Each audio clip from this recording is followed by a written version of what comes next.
جو مرضی ہو جائے، پاکستان مسلم لیگ نواز کا ورکر اور پاکستان پیپلز پارٹی کا ورکر ایک دوسرے کے ساتھ اتحاد برداشت نہیں کر رہا.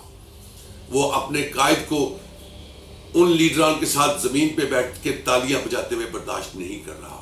2 دنوں سے میرے پاکستان مسلم لیگ نواز کے ورکروں سے جب گفتگو ہوئی، گراؤنڈ ریئلٹی میں نے چیک کی، تو میں اس بات پہ کہنے سے بہت مضبوطی سے کہنے سے یہ سمجھ رہا ہوں کہ میں اپنا ایک سیاسی تجزیہ جو دے رہا ہوں وہ یہ ہے کہ پاکستان مسلم لیگ نواز کے ورکر یہ بات قبول نہیں کر رہے کہ ہمارا ان کے ساتھ اتحاد.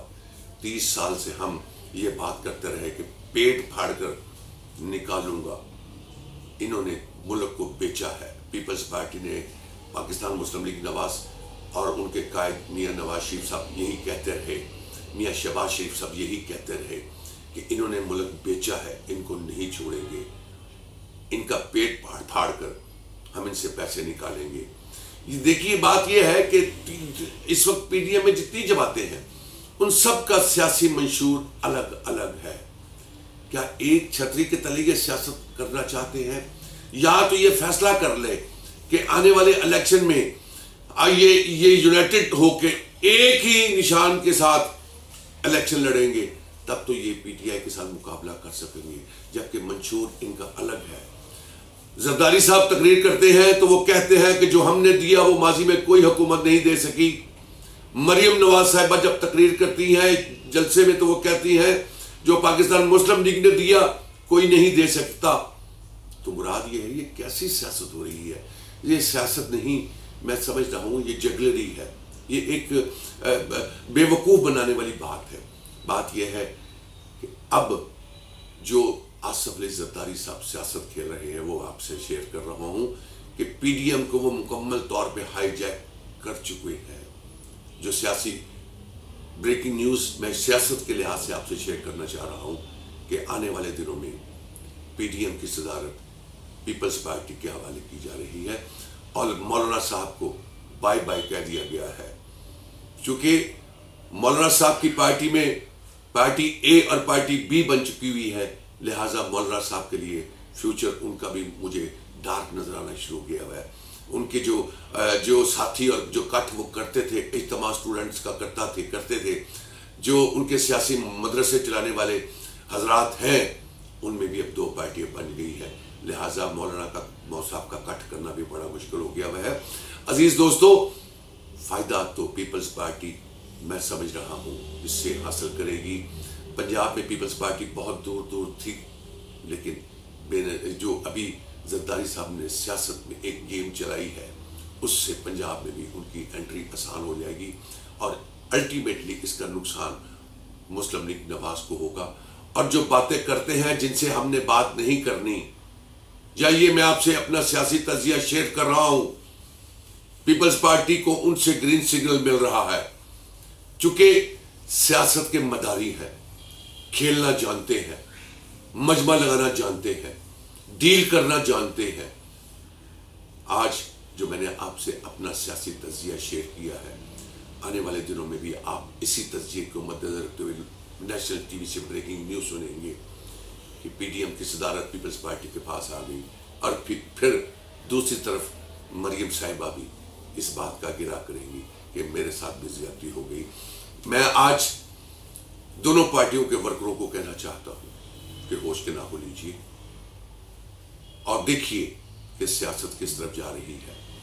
سیاست میں لکیر کے فقیر نہیں ہوتے، سیاست میں بھی عقل کا استعمال بہت ضروری ہوتا ہے. اور اگر آپ نے اپنے ورکروں کو بیچنا ہے تو خدا را اس طرح نہ بیچیے کہ وہ آپ کے بلانے پہ بھی نہ آئیں. الٹیمیٹلی اس پی ڈی ایم کا نقصان جو ہوگا وہ پاکستان مسلم لیگ نواز کو ہوگا. پیپلز پارٹی کا ورکر بھی ناراض جو تھا وہ پیپلز پارٹی میں واپس تو نہیں جا رہا، لیکن نون کا پاکستان مسلم لیگ نواز کا ورکر جو ناراض تھا وہ پی ٹی آئی میں جا کے واپس آ گیا. آج میں آپ کو یہ دعوے سے بات کر رہا ہوں، آج وہ ورکر پھر واپس ان دونوں کے کٹ سے، ان دونوں کے بیانات سے واپس جانا شروع ہو گیا.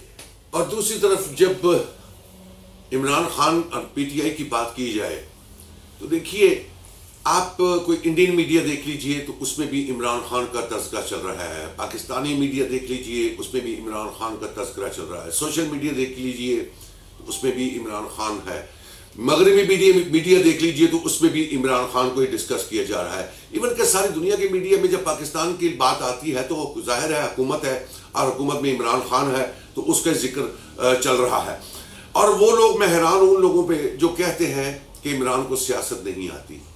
اگر عمران کو سیاست نہیں آتی تو اس کے باوجود بھی پوری دنیا اس کا تذکرہ کر رہی ہے. عزیز دوستو، اگر میں آپ سے کچھ اور باتیں کروں تو میرا خیال بات بہت لمبی ہو جائے گی. میرے پاس ابھی بھی 3-4 breaking news P D M کے حوالے سے اور فیوچر ہے سیاست کا جو مجھے نظر آ رہا میرے پاس ہے. اور اگر آپ چاہتے ہیں کہ میں آپ کے ساتھ وہ سیاسی تجزیہ شیئر کروں، مزید اندر کی باتیں آپ کے سامنے منظر عام پہ لاؤں، تو میری آپ سے التماس ہے کہ آپ میرے اس چینل کو سبسکرائب کرتے رہیں، لائک کریں اور آئیکن بٹن کو ٹچ کریں، تاکہ جو کل میں نے پروگرام کرنا ہے اس میں پی ڈی ایم کے حوالے سے مزید 2 یا 3 آپ کو بریکنگ نیوز دوں جو 2 دنوں میں پاکستان کا نیشنل چینل آن ایئر کرے گا. تب تک کے لیے اجازت دیجیے. اللہ حافظ.